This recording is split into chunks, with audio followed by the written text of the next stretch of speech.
Hoje, a primeira leitura não é do Antigo Testamento, é da Epístola da Carta de São Tiago. São Tiago diz que, pelo Concílio de Trento, concluíram que foi o primeiro bispo de Jerusalém. E ele escreve como Jesus, em exortações, em máximas. Ele não traz muito argumentos para deduzir nada. Ele traz sentenças, traz afirmações sobre a verdade. É uma linguagem simples, mas muito nobre. Foi uma necessidade aí, todos que escreveram foi uma necessidade.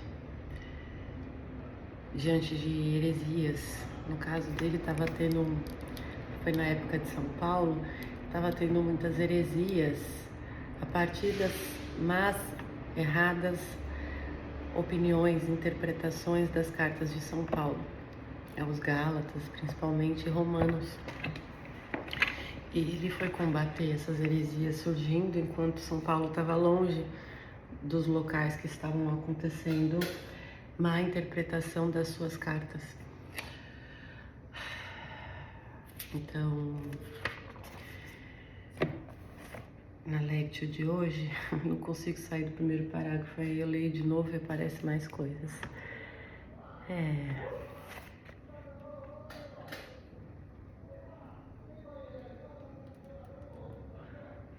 É muito difícil para mim falar o que vem por quê.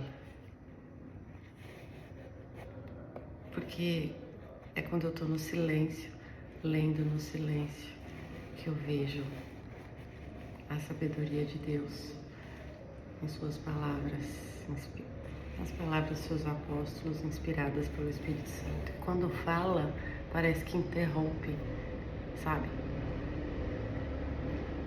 Na verdade, não é a fala, mas acho que é a atenção que se divide entre o ouvir e receber e o explicar aqui.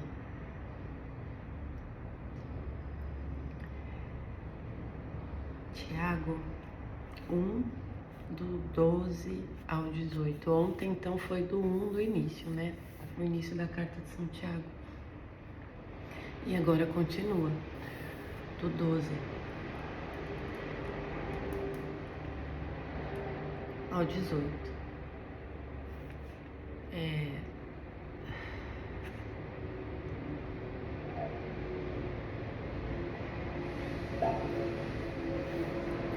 Isso aqui não é uma oração, é um meditar a palavra, é um encontro com Deus, quem Ele é, Deus que se revelou nas Sagradas Escrituras. E cada um, ao ler, recebe conforme o tamanho do seu recipiente. Então, essa leitura está explicando sobre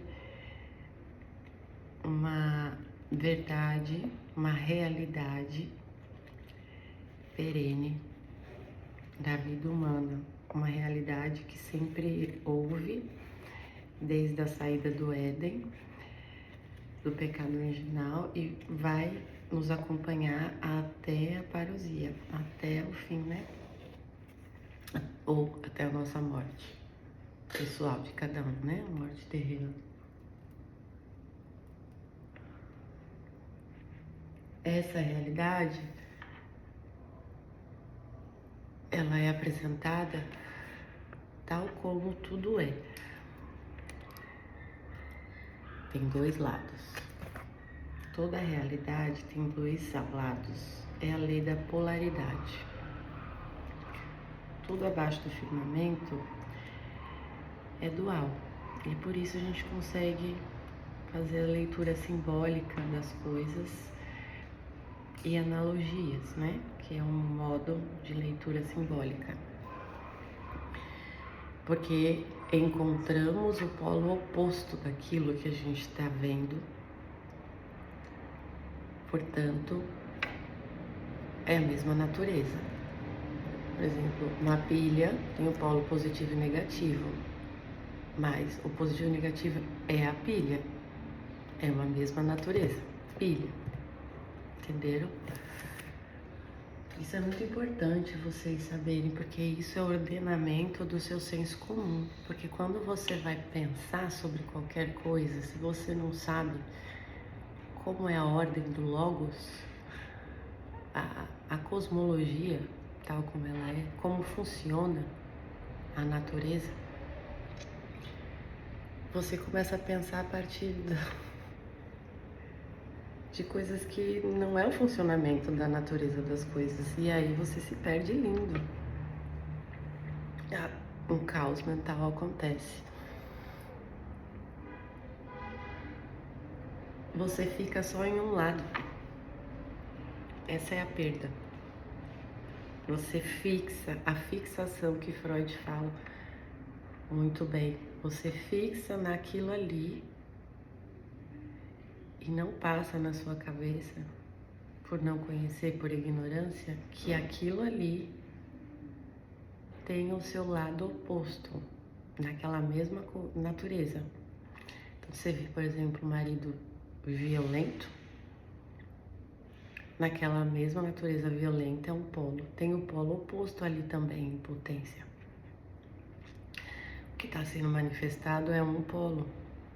E a gente, sabendo disso, a gente toma ações para trazer o outro polo. Isso é contextualizar a realidade.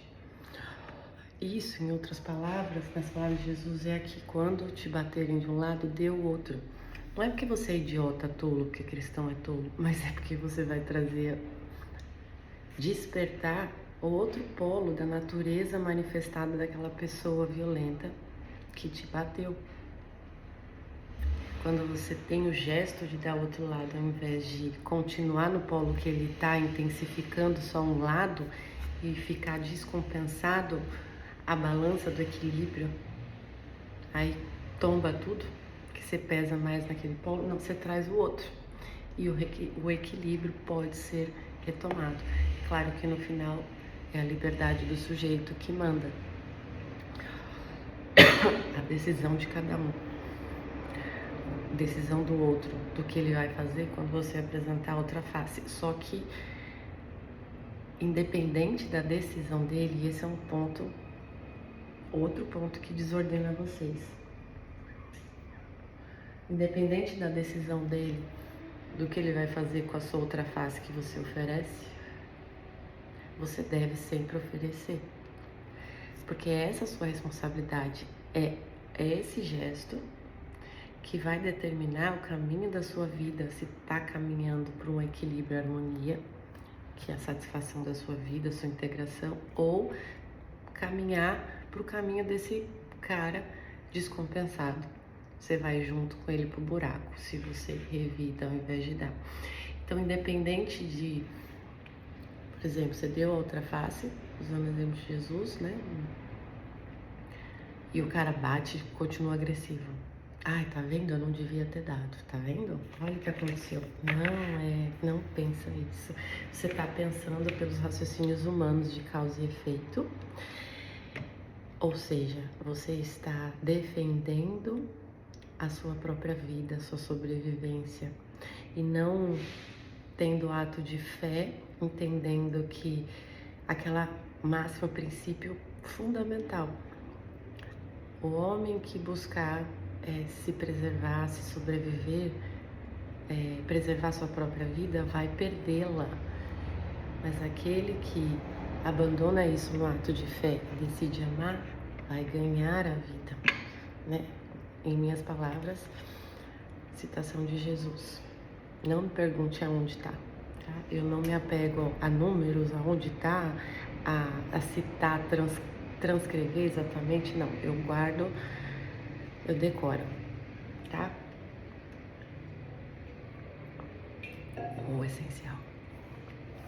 E isso acontece comigo e pode acontecer com você, esse decor, ou seja, saber a palavra decoração. Se você quer conhecer a Deus e não possuir para acalmar sua lógica todo o método, todos os números, estações, tudo para falar bonito, entende?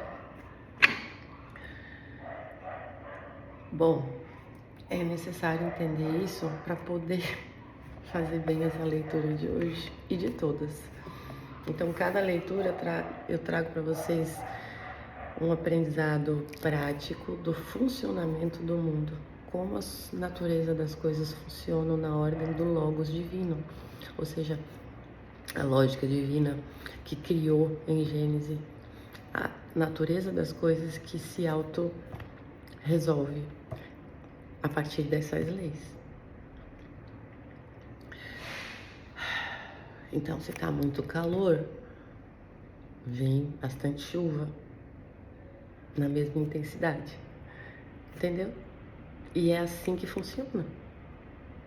E na sua vida também, se você é muito intensa em uma coisa, em algumas palavras cortantes, tudo mais, que machuca o outro, vai retornar para você pelo polo oposto um frio enorme, uma frieza, uma dureza vinda de fora da própria natureza vai te assaltar em algum momento.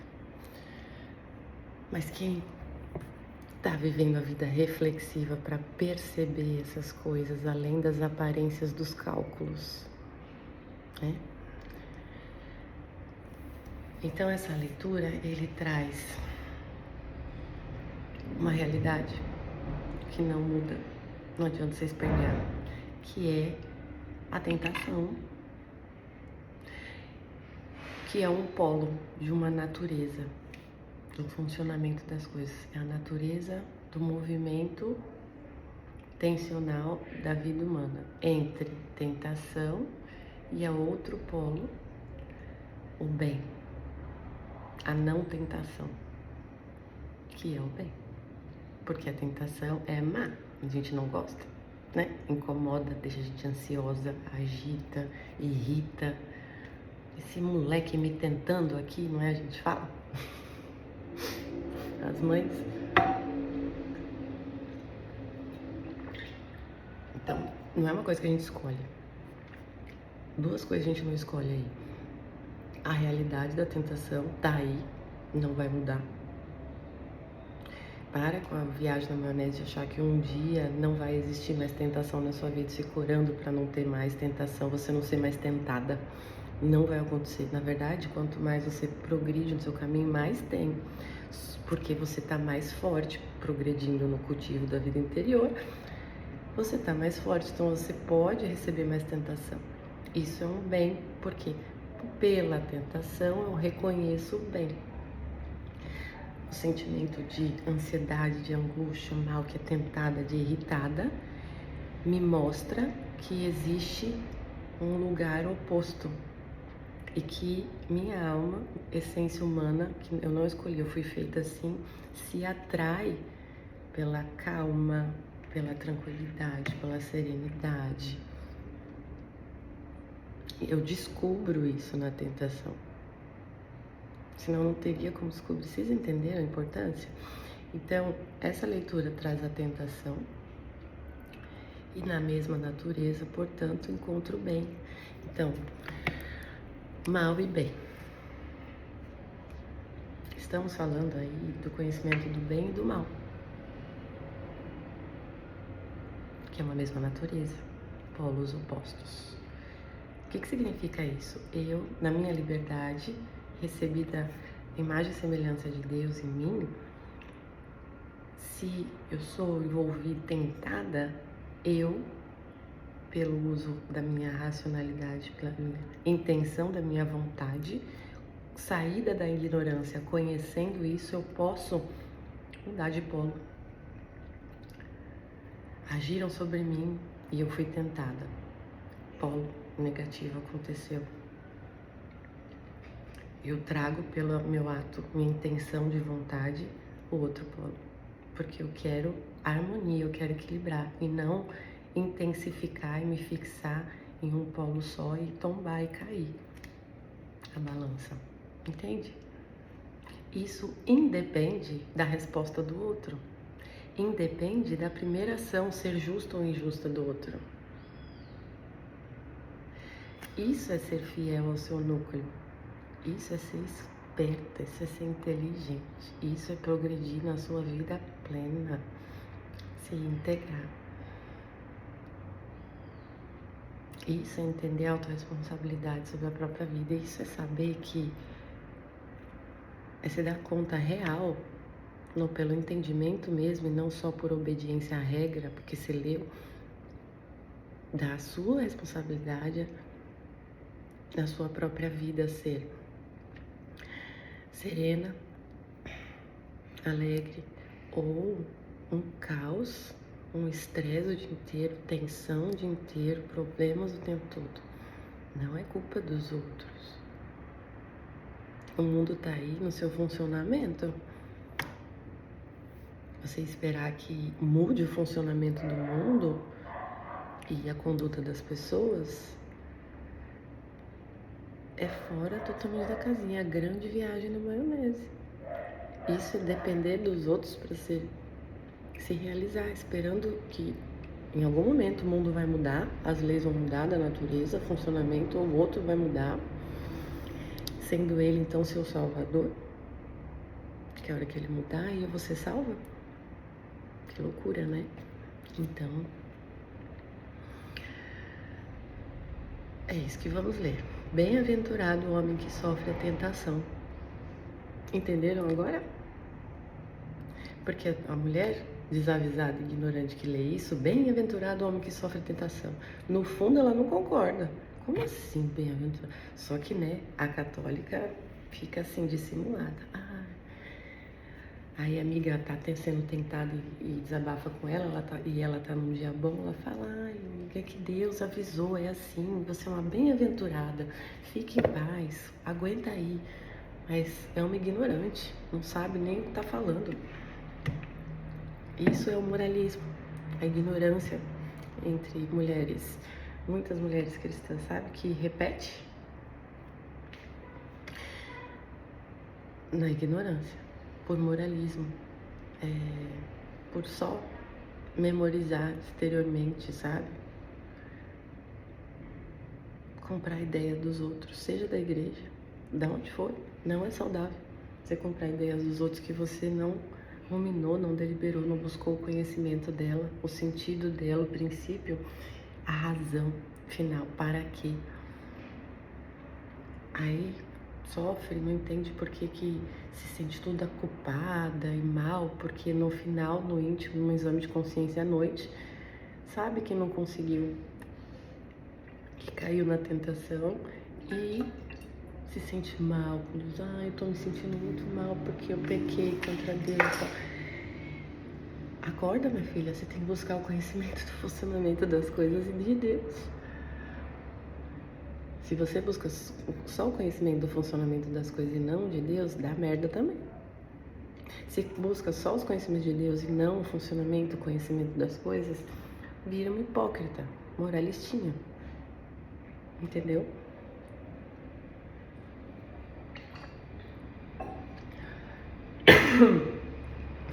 Bem-aventurado o homem que sofre a tentação, pois depois que tiver sido provado, receberá a coroa da vida que Deus prometeu aos que o amam. Essa frase, gente, tem tudo.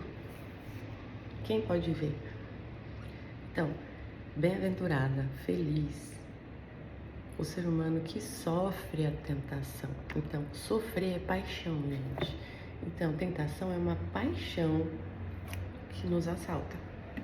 É passivo, a gente não escolhe. É a natureza das coisas, nunca vai mudar. Você vai sempre sofrer, receber paixões. Sofrer é passivo nesse aspecto, tá? No aspecto de paixão. Coisas acontecem que movem minhas paixões. Aquilo que eu sou apaixonada. Então, aquilo que toca os meus valores, eu sofro paixões. Alguém toma uma atitude que mexe com meus valores, por exemplo, a justiça, pra mim, eu sofro paixões, porque é um valor pra mim. O que não é um valor pra mim, eu não sofro paixões. fica indiferente.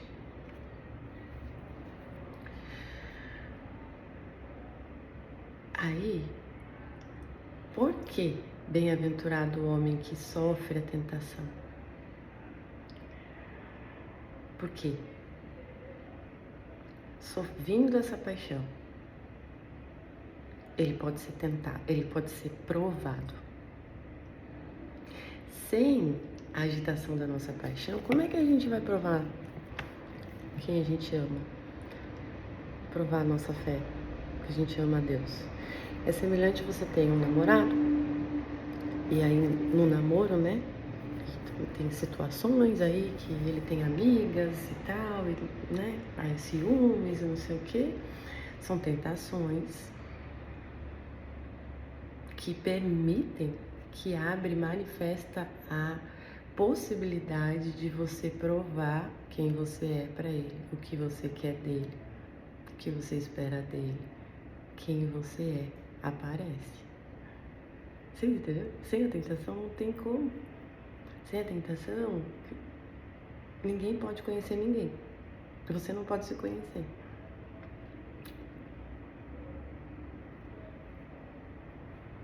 Sabe aquelas máximas, na hora da paixão, é na hora que dá escassez, é na hora que a gente tá ferrado, que a gente vê quem é nosso amigo? É tipo isso, entendeu? Na bonança, tá todo mundo maravilhoso, né? Não aparece quem nós somos, não aparece nossos valores, o nosso propósito para nós mesmos, o dom de si, isso não aparece. Vocês entenderam por que é bem-aventurado o homem que sofre tentação? Para vocês pararem de repudiar e querer expulsar a tentação, fugir dela e se esconder dela. Eu não estou falando de você se colocar na boca do pecado. Olha lá, é muito difícil isso. Eu sempre lembro de São Paulo, como as palavras dele foram e ainda é distorcidas, né? Entre hereges. É muito delicado, porque tudo tem um paradoxo, tem os dois lados. Então, toda afirmação tem dois lados.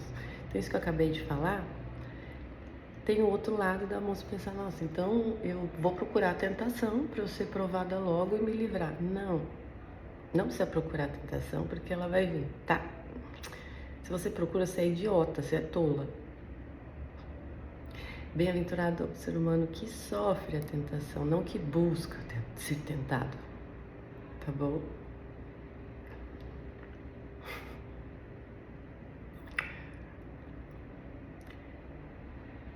A partir então da tentação, eu posso ser provada. Então, meu marido me irrita aqui na TPM, eu sofro uma paixão, que dá vontade de eu mandar ele a merda. Me deixar em paz. Chato. Não tá vendo que eu tô de TPM, sofrendo aqui? Né? Sem vontade disso. E aí, é a hora da prova de fé. Mas eu amo minhas paixões, minha própria vida natural. Eu busco me proteger, sobreviver, amor próprio, sabe? Essas coisas todas. Ou eu sigo a Deus, eu amo mesmo a Deus e quero imitá-lo, sabe? Quero agradá-lo. Lembre-te quando você ama muito seu pai, sua mãe, seu irmão, seu marido. Marido não, porque geralmente é muito difícil amar o marido. É a coisa mais difícil, o amor de marido e mulher. Então pensa naquela pessoa que você ama por natureza da graça. Por exemplo, o amor de mãe. É nesse lugar que você tem que refletir e ver como você age por graça e não virtude. Deus dá um amor gratuito para nós amarmos nossos filhos sem esforço. A gente ama, não é mérito nenhum, Deus que deu, entenderam? Então, quando você é tentado, você tem que lembrar desse momento, reconhecer o amor de Deus pelo dom gratuito de amar espontaneamente, no caso uma mãe com seu filho, ou uma filha com seu pai, com a sua mãe. e reconhecer, peraí, isso que é amar. É isso que eu tenho que... É essa aprovação agora que eu tenho que fazer com meu marido. Por virtude e mérito, eu vou acumulando méritos. Hildegard fala muito dos méritos da vida. Por virtude e mérito, eu vou, pela intenção da minha vontade, que é aprender a amar a Deus, através da minha ação, agora que eu estou sendo provada. É Deus me provando se eu quero mesmo viver o amor ou o ódio.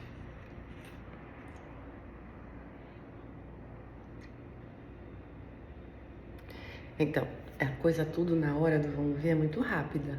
Você não vai conseguir lembrar de tudo isso na hora se você não cultivar todos os dias essa realidade, quando tá tudo bem tranquilo. Aí na hora do vamos ver, se você cultiva, você vai conseguir fazer. Porque Deus dá esse poder na hora para você. Ele ilumina, ele aquece o coração, ilumina, te lembra quem você é, quem você está se tornando, quem você decidiu ser, filha de Deus, em retorno. E ele resolve, ele te ajuda na hora, entendeu? Não são raciocínios. Os raciocínios são no cotidiano, na hora que eu sento para cultivar a palavra e ruminar ela. Não na hora do vamos ver. Na hora do vamos ver vai aparecer o que você cultiva todos os dias. Aparece. E entenderam? Então, é muito importante entender essa natureza entre bem e mal. Mal, tentação, e bem, Deus, o único bem. Ele é o autor de todo o bem, ninguém produz bem, só ele. E ele distribui seus bens aos que buscam a ele. É que nem um empresário, para fazer uma ilustração, um baita empresário, um Elon Musk, ele contrata os funcionários e ele distribui os seus bens a cada um conforme a dedicação de cada um, né? Conforme o resultado que cada um traz, a intenção de cada um aí, ele distribui os seus bens. Mas os bens não são dessas pessoas. Ele deu o bem dele para mim, distribuiu para mim conforme o meu trabalho, o Elon Musk. Mas não é meu, veio dele. É que quando é coisa material, a coisa se dissolve e acaba. Então agora é meu por mérito, o que eu vou fazer com esse dinheiro? Para tentar ilustrar para vocês no concreto a palavra, sabe? Então, eu fui provada, passei pela prova, eu recebo bens de Deus. O que eu vou fazer com esses bens? Entende a reciprocidade, dinamismo? Não é uma coisa estática. Aconteceu aqui pontual, consegui, fui provada, recebi o bem, pronto, fechou. Isso aqui. Agora eu faço o que eu quiser com esse bem, fecho esse livro, jogo no lixo e a próxima situação é isolada dessa. Não, gente. É uma linha só a sua vida. Esta amarra o início da próxima. Então, fui tentada, é o momento de ser provada. Passei pela provação, consegui, eu recebo bens de Deus. Continua. Esses bens que eu recebi, ele espera que eu pratique mais bens, aumentando. Então, eu posso trazer a parábola dos trabalhadores, do senhor da vinha, aliás, que deu uma dracma, uma moedinha lá, né, para cada um, e um escondeu com medo, o outro multiplicou, depositou no banco, o outro multiplicou mais. É a explicação dessa parábola, misericórdia. É uma linha. Uma coisa já inicia, o fim de uma coisa inicia o próximo. O fim de uma coisa inicia o próximo. É que nem os ciclos das estações. Início, meio e fim da primavera. O fim da primavera já anuncia o verão. Previsão, gente. Dá pra prever tudo se você conhece essas coisas. Tudo na tua vida. Então, o início, o final. Quando eu recebo os bens, a alegria, recebo o bem, consegui, você fica toda distraída, se achando, vangloriando, como eu sou boa, olha o que eu consegui. achando que você que produziu esse bem que você recebeu e se distraindo, você vai tombar na mesma intensidade da sua empolgação. Na hora da alegria a gente precisa manter a serenidade, para na hora da tristeza a gente conseguir manter a serenidade. É um estado entre os pêndulos de serenidade, permanecer o mais no centro quanto você puder, entre a alegria, a tristeza, o bem e o mal, a saúde e a doença, entendeu? E isso que Jesus fala tem que ser imparcial, que Deus é imparcial. Isso não significa que é frio, que não liga para a dor do outro e tudo. Não, sabe que se eu me manter no centro, eu posso ser instrumento de ajuda. Eu posso receber a sabedoria de Deus e saber como ajudar o outro. Agora, se o outro tá se esgoelando, chorando aqui do meu lado e eu me esgoelo junto, porque as sentimentais, né, tudo acha que, nossa, como ela é fria, a menina tá chorando no braço dela, ela tá lá, fria, sem reações. Loucura, gente, para, né? Muita gente, né, pensa isso de Jesus, né? Um exemplo, a moça que pediu para ser curada e ele falou que não podia dar aos cachorrinhos o que é a comida dos filhos, né? Ai, credo, que duro. Ele permanece no centro o tempo todo e aí pode, ele, pela sua atitude descentralizada, as coisas que vão acontecer promovem o desenvolvimento das pessoas. Se ele não tivesse feito isso, não teria tido o momento da tentação que ela teve ali de xingar ele, por exemplo, que vem, sabe, de dizer como você é egoísta e tal, duro, não tá vendo que eu tô sofrendo, eu sou mulher de Deus também, filha de Deus, em que a prova da fé dela pode acontecer e a decisão dela aparecer, se ela quer seguir o bem ou não. Se ele já tivesse respondido, ou for, ai, tadinha, fica aqui, daqui a pouco eu cuido de você, tudo, não haveria tentação, nem prova de fé, nem resultado eficaz novo, uma nova substância nela que faz ela progredir, entenderam?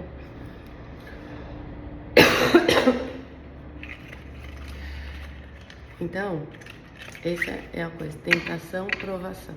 Eu preciso provar. Você mesma não fica assim, prova que você me ama.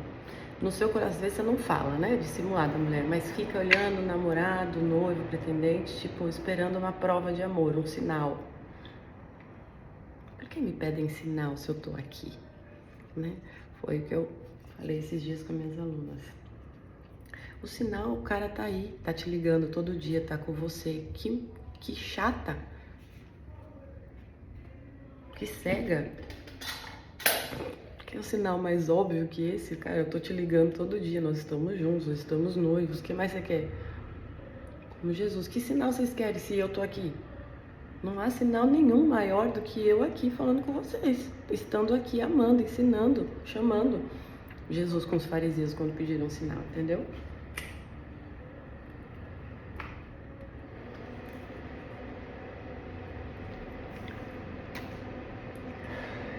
E aí, gente, dessa natureza, é que tem tanta coisa, tô tentando seguir uma linha linear para vocês, de lógica. Ele segue na leitura, não, eu não vou, aqui já é uma outra parte. Veja, só a segunda frase. Eu ainda vou continuar na primeira, dos polos. Tentação necessário para manifestar a possibilidade de você, em obra, em atos, em pensamentos, provar que lado você está na final. Se está buscando realmente a Deus ou a si mesma e sua sobrevivência carnal. O empoderamento hoje, gente, basicamente, resumindo o que é isso, sobrevivência da minha vida, não tem fé. Entendeu? Então, toda a ideologia laica, ela objetiva isso, preservar a própria vida, a sua própria personalidade, proteger seu ego, seu espaço no horizonte, entendeu? Só que o horizonte, ele é dual. Então essa pessoa, ela vive sempre descompensada, no pêndulo assim. Não tem viabilidade para ela encontrar um equilíbrio, porque o equilíbrio é justamente a palavra de Deus. Não tem outro material que equilibra, sintetiza, que produz o equilíbrio de fato. Tem um monte de técnica, terapias corporais, aterramento, medicações, tem um monte de oferta, sim, mas é tudo paliativo. Tudo tem prazo de validade. Ela vai ter que buscar uma outra coisa, porque a gente é chamado a aprofundar. Então, se eu fico só na superfície procurando diversas terapias, terapias orientais, aí a terapia mesmo com uma psicóloga, e aí remédio com o psiquiatra, e aí ressonância, e aí não sei o que, sei lá, né, que o povo tende, né, aí adivinhas, vive na superfície e não entende por que não resolve. Porque essas coisas, elas são portas para você entrar e aprofundar. São diversas portas. Então essas mulheres hoje, inclusive cristãs e católicas, tá? As portas dela, que ela vê como possibilidade, são os santos, as santas, ler as santas, fazer devoções, novenas, participar ali dos encontros da paróquia. E quanto mais eu fizer essas coisas, mais eu vou aprofundar. Não, ela tá abrindo, fora do muro do castelo, abre uma portinha, que legal, a portinha do cenáculo, da paróquia. Eu vou fazer aqui, eu vou ficar mais espiritualizada e tal. Aí, no início, acontece coisas, Deus dá graça, porque ela abriu uma porta. Só que se ela não avançar e viver na conduta dela de sempre, agora nesse ambiente novo, vai estagnar uma hora, ela vai sentir uma monotonia, um tédio, uma falta, uma ausência, mas está faltando alguma coisa. Aí ela vai lá procurar outra porta. Ela sai dessa porta, vai procurar uma outra porta e abre. E vive assim, abrindo e fechando. Aí dá a volta toda e volta pro cenáculo, nem lembra que já teve lá. Acho que agora é a hora. Aí pensa que é um sinal de Deus. Agora é a hora que eu vou, o cenáculo vai dar certo. E entra de novo e vive nesse círculo, que é o caldeirão. Para de viver nesse círculo da periferia. A hora que você aprofundar, seja por qual porta você escolher, escolha uma porta que te atrai, que te motiva, fica ali, aceita as tentações ali para você ser provada, e você permanecendo sendo provada, Deus vai te progredindo, você vai descendo e parando de andar em círculo, você vai descer. Em vez de fazer esse caminho toda hora na vida, circular o caldeirão, você parou em uma porta, você começa a descer para o abismo do amor de Deus, que é um grande mistério insondável, maravilhoso, que nutre a sua alma, entendeu? Essa descida, lá dentro é um labirinto, aí é um labirinto, gente, aí é outro assunto, que é a minha contribuição original, da Andréia, sobre o aspecto das moradas, de Santa Teresa d'Ávila, sobre a pedagogia de Edith Stein. Eu continuo o trabalho delas, pela graça de Deus, trazendo a minha contribuição, acrescentando, aprofundando o que elas deixaram para esclarecer mais ainda. É o nosso dever, deixar mais claro que os gigantes que nos escolheram, no caso as carmelitas, me escolheram para eu continuar. E essa parte do labirinto psíquico, quando a pessoa decide parar de sair e ir para a morada 2, vamos dizer, ficar ali na 1 pelo menos e olhar, ela vai encontrar um labirinto que é nossa psique, nossas sombras, tá? E aí é a minha metodologia, Andréa Lich, que eu vivi esse labirinto e vivo.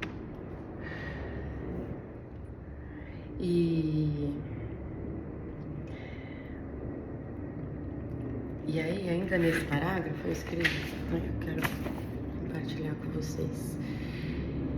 Então, a provação aponta um polo, a tentação, mas aponta também o outro polo, o bem. Tá? Então, quando você se vê provada, tem uma bifurcação para você escolher qual caminho você vai. Para o caminho do bem ou do mal, né? Ou seja, agindo como o outro, conforme a paixão, intensificando aquilo, ou quebrando aquele ciclo, trazendo outro polo, o bem, tá? Só é necessário, então, aceitem a tentação e se alegrem, porque ali é a ocasião, a oportunidade de você ser recíproca. Agora é minha vez, agora Deus está olhando para mim, é como se seu pai está olhando você fazer um trabalho que ele te ensinou. Ai, agora eu vou fazer direitinho, mostrar para ele que eu consigo e ter a aprovação dele. É essa a disposição de espírito. Vocês percebem que é oposta àquela disposição desanimada que vocês têm diante da dor? Ai, que difícil, que não sei o quê, porque vocês ficam olhando para a dor, em vez de olhar para o outro polo, para o bem que está ali escondido, esperando você pôr os olhos, pousar os olhos nele e receber, tá? Na aprovação, o que fazer? Como suportar a provação que dói em nosso corpo, por doer lá nas paixões, que mexe com nossos sentimentos, que é a nossa afetividade, que afeta os nossos valores, que afeta a nossa imagem, que afeta a noção, a gente percebe que o outro está enxergando na gente algo que nós não somos, ou ouvindo, interpretando o que eu não queria dizer, né? Como se permitir ser provada numa situação, numa paixão dessa, né? É aí que tá a promessa. A dor é inevitável, mas o sofrimento é opcional. Sabe, essa máxima é verdade. Opcional significa eu tenho a opção de sofrer ou dar um sentido para aquela dor. Depende eu escolhi, na hora do cada um escolhe, ninguém pode escolher por vocês, porque é uma coisa interior, não depende do externo. Ah, mas como eu não vou sofrer se ele tá fazendo isso, meu filho tá no hospital e não sei o quê? É opcional, depende para onde você olha. A resposta tá aí, você não consegue sair do sofrimento porque você tá olhando pro seu filho que tá no hospital, mal, e os outros, comparando com os outros filhos que não estão no hospital, aí você vai sofrer. É isso que você escolheu, é opcional. Agora, se você não escolher sofrer nessa dor que vai ficar, mas olhar para o bem, ele tá vivo. Parar de comparar ele com outros que estão melhor que ele, parar de comparar outras mulheres que você julga estar melhor que você, por aparência, por você acompanhar só na superfície da vida da pessoa e concluir que ela é mais feliz que você. Quando você quando você sair desse lugar, o sofrimento some. A dor não, mas o sofrimento some. Porque você vai olhar para o outro lado do polo, da mesma natureza da coisa acontecendo ali. Ele tá vivo. Nossa, peraí, mas ele tá comigo. Ele não me abandonou.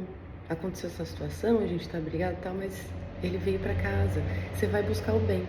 Só que o bem maior que você deve buscar, que é o único necessário, que a partir dele, você lembrando dele, ele mesmo, Deus, ilumina a sua consciência para enxergar todos os bens acidentais ali, é a promessa. Pois, depois que tiver sido provado, receberá a coroa da vida que Deus prometeu aos que o amam. O que é a coroa da vida? É ser rainha, minha filha. E o símbolo da rainha é tipo a plena alegria, plena plenitude, integração. Uma pessoa de autoridade que todos confiam, esperam, se apoiam, ouvem. Então, se você lembrar que Deus prometeu e Ele cumpre o que Ele promete, e se apegar nisso na hora, Deus vai te dando todas as luzes de raciocínios de você encontrar os bens escondidos ali naquela situação do seu filho acamado no hospital, por exemplo. Ou dessa situação em que o seu marido não quer falar com você, tá bravo, tá puto com você, que você fez uma coisa. Aí, você, em vez de agir no desespero para compensar, se depreciando para ele voltar a olhar para você, você vai lembrar a promessa, entendeu? E tudo muda. Entenderam? E aí eu lembrei aqui de um filme para vocês assistirem. Eu não sei se é A Viagem que chama, mas é Tororô. É só você digitar Tororô, tem no Prime, tem no Netflix. É do estúdio Ghibli, são excelentes. Anime. Acho que é A Viagem de Tororô, mas marca aí, Tororô. Assistam, tá? Porque todo filme... Ai, outro dia eu falo sobre o filme, senão vai ficar muito longo isso. Assistam e me cobrem pra gente conversar sobre esse filme. É muito interessante todo o aprendizado que esse filme, essa animação, essa narrativa nos apresenta, para nos ensinar muitas coisas sobre a afetividade, como lidar com a nossa afetividade, com as circunstâncias da vida, nas circunstâncias da vida, tá?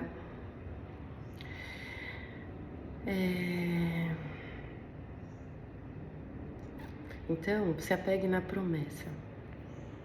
É necessário você se apegar à promessa e não se apegar à ilusão das sugestões da sua mente que vem como cálculos de probabilidade da merda que pode acontecer ali. Ele te abandonar, pedir o divórcio, ou do seu filho morrer. Não dê as mãos, não seja amiga, não adere a essas sugestões de pensamentos. Lembre da promessa, tá? Esse é o eixo, esse é o momento da bifurcação, da sua decisão livre. Você na bifurcação decide caminhar para cá ou para cá, para o bem ou para o mal. Na sua circunstância, vai acontecer o bem ou o mal em você e fora de você, dependendo da sua escolha. Se eu caminhar no bem, eu vou ter bens, receber bens dentro e fora de mim. Se eu caminhar para o mal, eu vou receber dentro e fora de mim males. As coisas funcionam assim, são coerentes. Quem é incoerente é a nossa cabeça, somos nós, viajando na maionese, né? Pela ignorância. O incoerente é o ignorante. Quem não conhece como funcionam as coisas e vive das suas próprias opiniões sobre como as coisas funcionam. Não delibere com essas sugestões de cálculos de causa e efeito, probabilidades de tragédias. Fixe na promessa, declarando a promessa. Mas Deus prometeu que se eu passar na aprovação, Ele vai me coroar. Eu estou evocando a esperança, o bem. Eu já dei um passo pro caminho do bem, só fazendo isso. Eu entrei no caminho do bem. E aí tudo que eu vou ver, que são caminhos opostos. E é uma trilha escondida, você não consegue ver o que tem nos dois.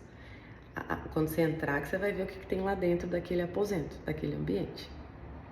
Então, você lembrando da promessa e declarando ela dentro de si, decidindo, mas Deus, peraí, corta aqueles pensamentos, mas ele vai morrer, não sei o que, ele vai me abandonar. Peraí, mas Deus prometeu que se eu permanecer nele, Ele prometeu que vai me coroar. Então eu vou. Quando você falar isso, você já entrou no caminho do bem. Não é assim, agora eu vou. Não, você já entrou. Deus te introduz dentro do aposento, do primeiro aposento do bem ali. Essa é a maravilha. Não há esforço de você fazer. Senão, esse evocar. E aí eu vejo um novo ambiente, como entrar num quarto. Tô lá no corredor, decido, faço isso, Deus me coloca dentro do aposento e eu vejo coisas novas que lá não dava pra ver. Eu vejo todos os bens. Misericórdia, eu não gostei disso. Eu preciso ganhar dinheiro, gente, pra ir na dermatologista ver se isso resolve. Eu também preciso voltar a treinar. Meses que eu não treino, porque meu seio estourou a prótese. Tô esperando ter dinheiro pra fazer a cirurgia. E aí eu não posso treinar superior. Mas braço pode, né? Eu tô sendo sem vergonha. Bom.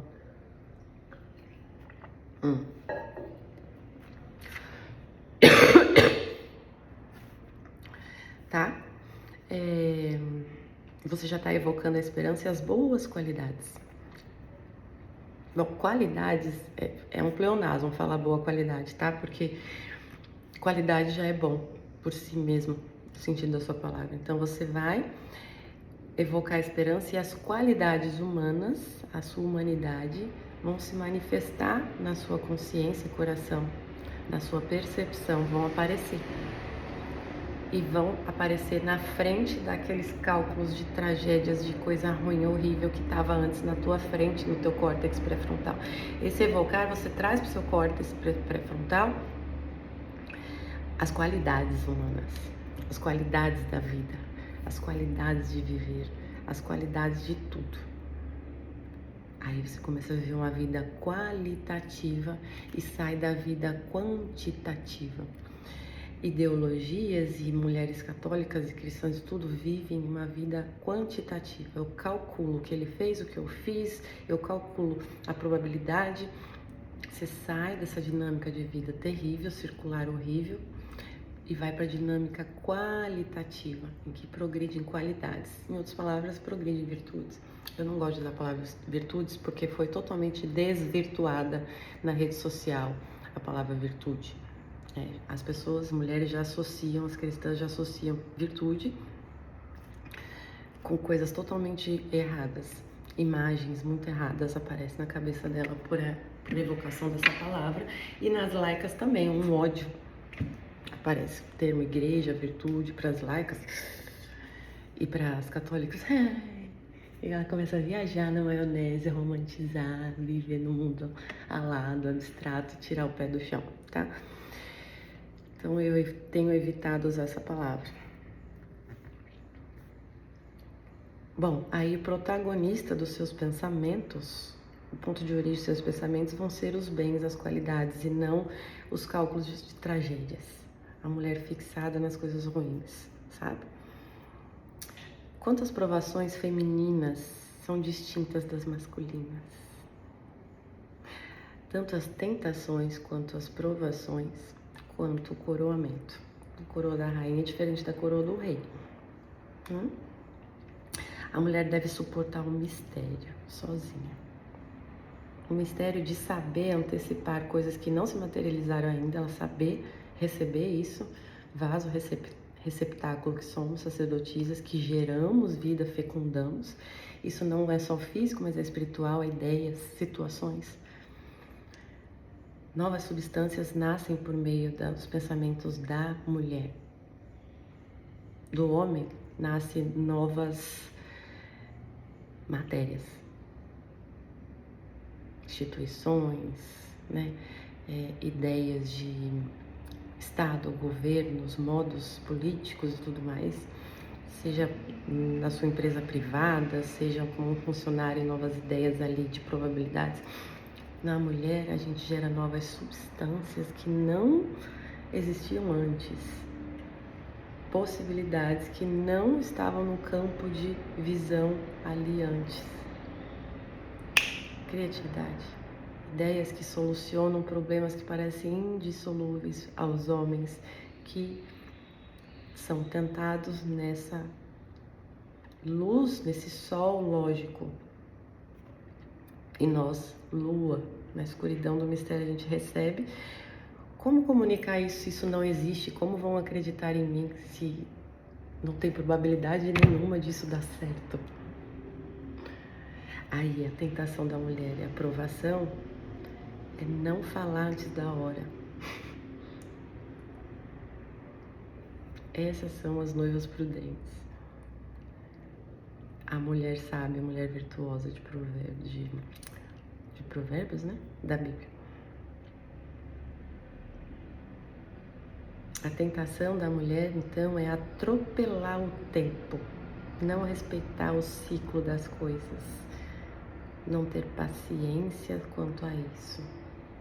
Já os homens devem suportar e ser provado na assídia e na covardia diante de obras que ele deve realizar. Por exemplo, se jogar na frente entre a esposa e o ladrão, quando um ladrão vem assaltar, né? Quantos homens nessa hora se acovardam, vai preservar sua própria vida e deixa os filhos e a esposa lá na frente com o ladrão para resolver. A aprovação deles é assídia e covardia. E a gente é lidar com o mistério, saber esperar o momento certo de fazer nascer pelo nosso gesto, palavra e ação uma nova substância ali, em que um problema que aparentemente é insolúvel, finalmente na cabeça dos homens, das pessoas ali, aparece uma nova solução, que não estava presente antes.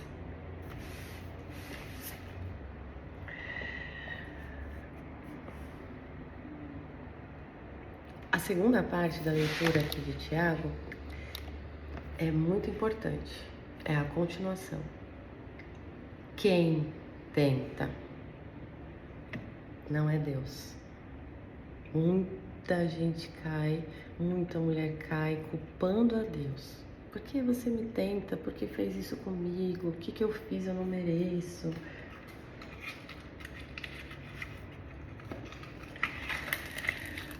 Fica com raiva de Deus. A mulher que tem raiva, que não admite a sua situação, que fica discutindo, que não aceita, ela está entendendo que quem tenta é Deus. Está totalmente fora da casinha. Esse é o motivo da piora dela, seja uma doença física, psíquica ou uma situação circunstancial aí, objetiva na sua vida, uma perda de emprego, alguma coisa, uma traição, um abandono. Seja qual for, a mulher que tem essa conduta, né, ela está dizendo que Deus tenta, mas ele não é o autor da tentação. O tentador é o mentiroso, é a serpente. Não Deus. Deus não tenta ninguém. E saber a diferença de tentação e provação é fundamental e esse texto ensina. São Tiago nos ensina. Olha que maravilha, né? Vamos agradecer a São Tiago por ter dito sim à sua vocação. Você também diga sim à sua vocação para que as próximas gerações te agradeçam, porque você foi humana e cuidou da humanidade, participou da obra de Deus.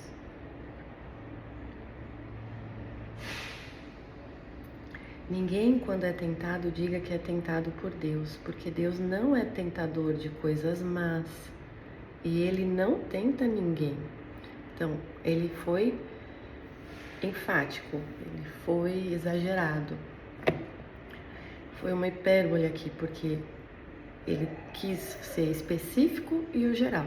Então, Deus não é tentador de coisas más, foi específico. Ah, então Ele tenta coisas boas? Uma coisa boa é tentada? Vai raciocinando, entendeu? Não. Então, não precisava dizer que ele não é tentador de coisas más. Por que ele disse isso? Mas, porque a gente, no fundo, cai nessa armadilha do tentador. Detestamos coisas más. Nossa alma, nossa essência, criatura feita de Deus, não aceita coisas más. Isso não é uma escolha nossa, não é opcional. A não ser que a gente venda a nossa alma e decida mesmo mal, né? Aí é outra história. Mas aí é outro capítulo, não vou decorrer sobre isso. É porque ele está direcionando o nosso olhar para dentro de nós, olhar, se enxergar na nossa miséria quem nós somos. Quem nós somos em essência e na miséria. Na essência, não somos essência má. Nossa essência é do sumo bem, porque foi feita por Deus, sumo bem. É isso que então nos faz feliz, buscar o bem. Independente do que está acontecendo, de tragédia na minha vida, circunstância, eu devo permanecer buscando o bem para minha sanidade, para eu sair dessa, para eu conseguir resolver, para eu ver, para eu ter soluções boas, para eu ser saudável.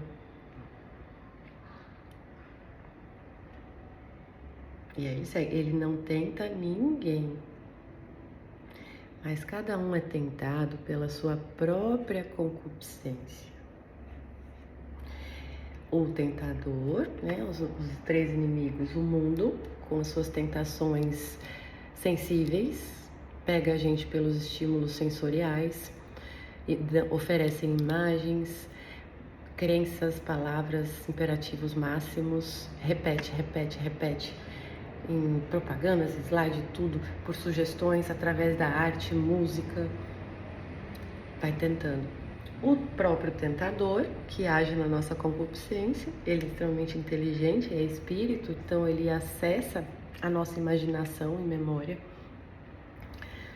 não a nossa vontade, não o nosso coração, mas a nossa imaginação e memória, e faz uma leitura, ele consegue escanear o que está acontecendo dentro da gente, observando a gente viver, nossos olhares, tudo. Pensa no maior expert em fazer leitura, pensa no maior, imagina uma pessoa intelectual, extremamente intelectual, que sabe todas as terapias que existem, psicológicas, sabe todas, domina todas. Então, tipo, o melhor terapeuta, porque ele domina todas. O gênio dos terapeutas, porque ele domina todas as técnicas e terapias psíquicas e físicas, fisiológicas e químicas.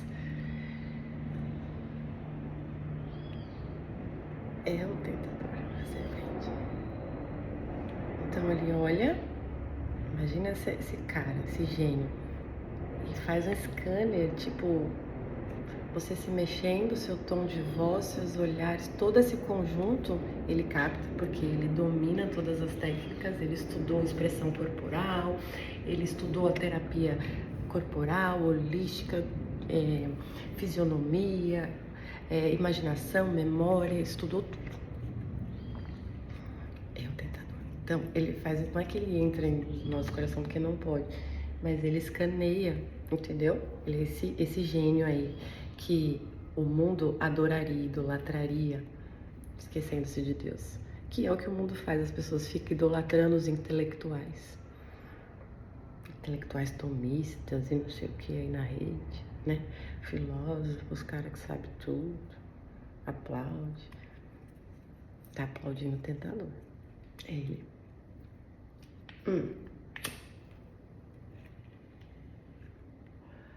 Bom. É isso.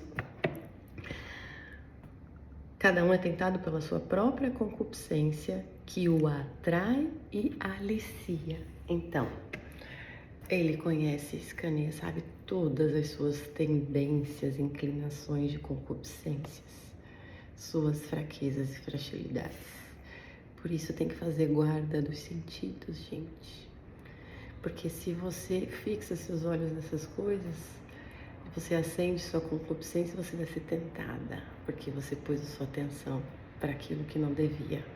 Aquela imagem de pornografia, aquele homem casado que você olhou de novo, fixou. Vem a tentação, mas lembra? Da tentação vem a aprovação. Só que a mulher que, né, faz isso, se ela não cultiva a vida interior no cotidiano, ela vai se deixar levar pela paixão ali, não vai lembrar que é tentação. Vai achar que é um sinal. Ai, acho que é um sinal, eu achei meu esposo, mas ele tem outra, mas é um sinal de Deus, porque foi bem na hora da ação de graças da missa que ele olhou pra mim e tal. Ai, não posso pensar. Começa um monte de merda. O que tem de merda que acontece desse tipo? Vixe. Então, cada um é tentado pela sua própria concupiscência. O tentador e as coisas no mundo não têm poder em si mesmo. Eles têm poder sobre nós na medida que nós nos damos nossos sentidos e atenção a ele.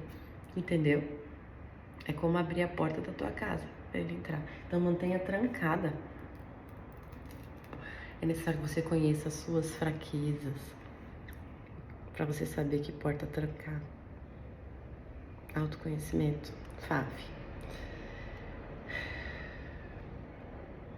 E aí, entrando, depois a concupiscência ao conceber, então entrou, concebeu, é como o pênis introduzir na gente e o sêmen. tem mais o que fazer, né?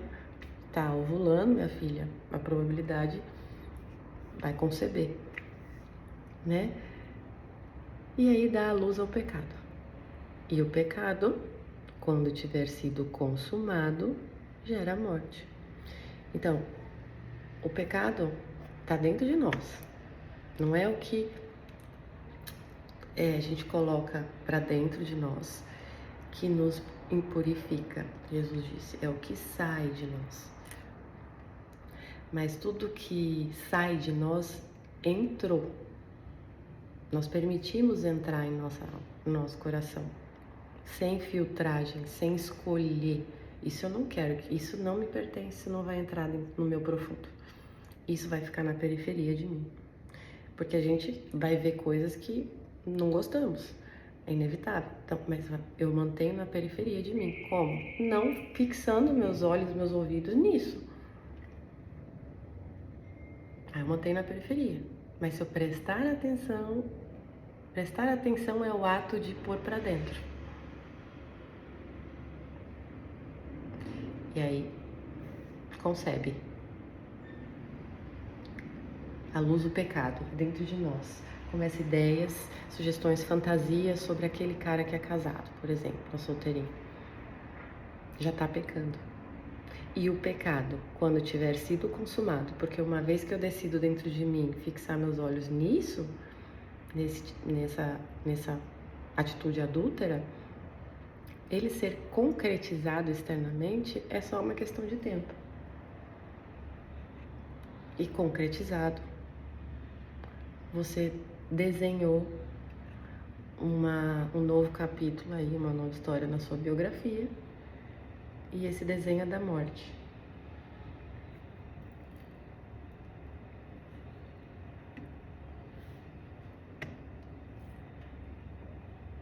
Então, Deus não tenta, e o autor da tentação é o iníquo.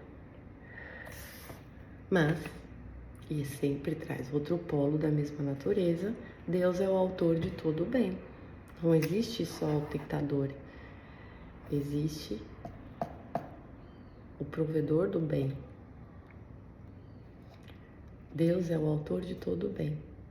Quem produz bem? Deus, não nós. Não queirais enganar-vos, meus irmãos, muitos amados.